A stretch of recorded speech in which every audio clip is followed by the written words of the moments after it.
안녕하세요. 김태훈 목사입니다. 뚜벅뚜벅 메시지. 오늘 시편 묵상 116번째. 은혜 받았다는 말의 의미는 무엇인가? 은혜 받았다는 말의 의미는 무엇인가? 시편 116편 1절에서 9절의 말씀 가지고 함께 뚜벅뚜벅 걸어가겠습니다. 저는 어려서부터 은혜 받았다는 말을 너무나 많이 들었습니다. 그래서 은혜 받았다는 말이 무엇일까? 은혜 받는 것은 어떤 느낌일까? 은혜 받으면 어떻게 되는 것일까? 너무나 궁금했습니다.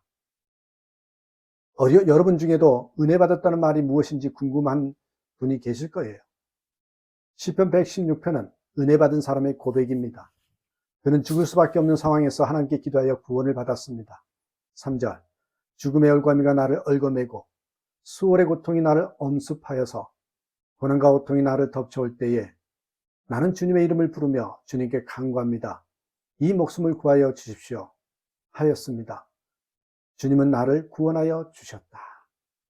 그 후에 마음에 놀라운 평안을 얻죠. 7절, 내 영혼아 주님이 너를 너그럽게 대해 주셨으니 너는 마음을 편히 가져라. 하나님께서 자신과 함께 하시는 것과 자신을 사랑하신다는 확신이 생겼기 때문입니다. 이처럼 은혜를 경험한 사람은 분명한 특징이 있습니다. 8절에서 9절에 보면 하나님이 죽음에서 건져주셨고 눈에서 눈물을 거두어 주시고 비틀거리던 발을 굳게 붙잡아 주셨으니 항상 주님을 바라보며 삽니다. 주님께서 내 영혼을 죽음에서 건져주시고 내 눈에서 눈물을 거두어 주시고 내 발이 비틀거리지 않게 하여 주셨으니 내가 살아있는 동안 주님 보시는 앞에서 살렵니다. 여러분 10절에 보면 어떤 고통스러운 상황에서도 하나님에 대한 믿음이 흔들리지 않죠. 10절, 내 인생이 왜 이렇게 고통스러우냐 하고 생각할 때에도 나의 믿음은 흔들리지 않았습니다. 그가 처음부터 이렇게 하나님이 믿어진 것이 아니었어요. 11절 보시면 나는 한때 몹시 두려워 믿을 사람 아무도 없다 하고 말하곤 하였습니다. 그런데 하나님이 계시다, 하나님이 사랑하신다, 하나님이 구원하신다 믿어진 것입니다. 그래서 12절에서는 어떻게 하면 주님의 은혜를 갚을까 하는 생각만 한다고 했습니다. 12절, 주님께서 나에게 베푸신 모든 은혜를 내가 무엇으로 다 갚을 수 있겠습니까? 이처럼 은혜 받은 사람은 그것을 감출 수가 없습니다. 삶이 완전히 변화되게 됩니다. 어느 목사님께서 어릴 때 이야기를 해주셔요.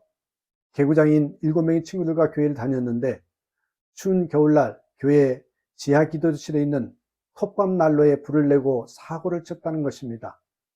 톱밥에 불이 붙었는데 물을 가져다 끌 수 없이 다급하자 그만 아이들이 일제히 불난 곳에다가 오줌을 쌌답니다.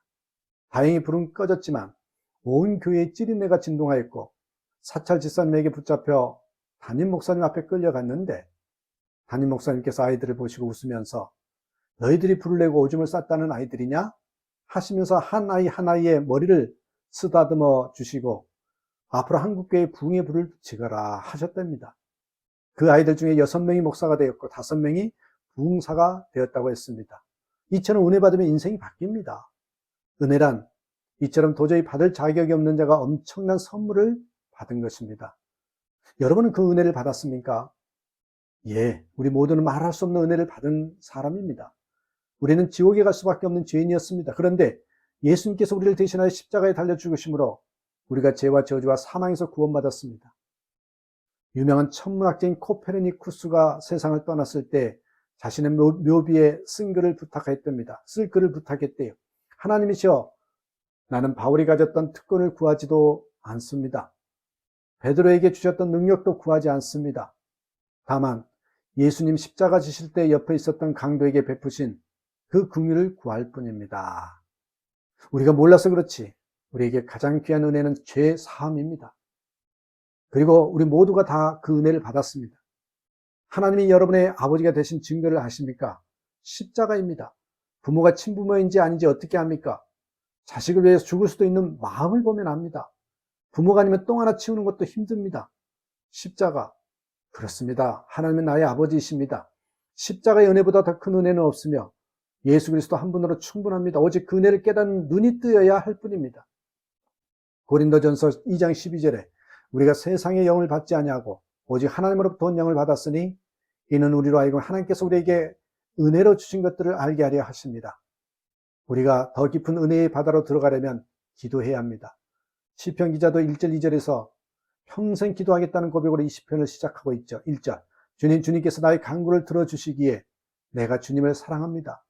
2절 나에게 귀를 기울여 주시니 내가 평생토록 기도하겠습니다.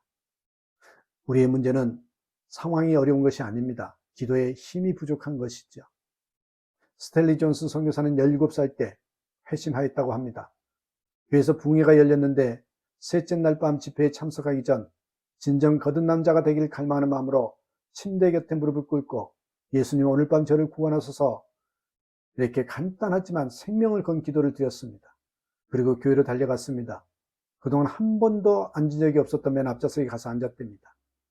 설교가 끝났을 때 기도의 재단에 가장 먼저 달려갔습니다. 그리고 무릎을 꿇기도 전에 천국이 그의 영 속에 뛰어들었다고 했습니다.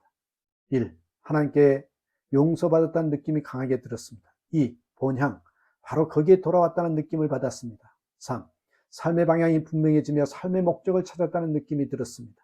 4. 혼자가 아니다. 늘 함께 하시는 분이 있다는 것을 알았습니다. 5. 어엿한 사람이 되었다는 느낌이 들었습니다. 6. 온전해졌다는 느낌이 들었습니다. 7. 은혜 받았다는 느낌이 들었습니다. 그는 뒤에 있는 사람을 붙잡고 외쳤습니다. 나는 그것을 소유했어요. 스탠리 존스 선교사의 회심에는 은혜에 대한 간절한 기도가 있었던 것입니다. 여러분, 구원의 확신을 구하시면 반드시 응답받습니다.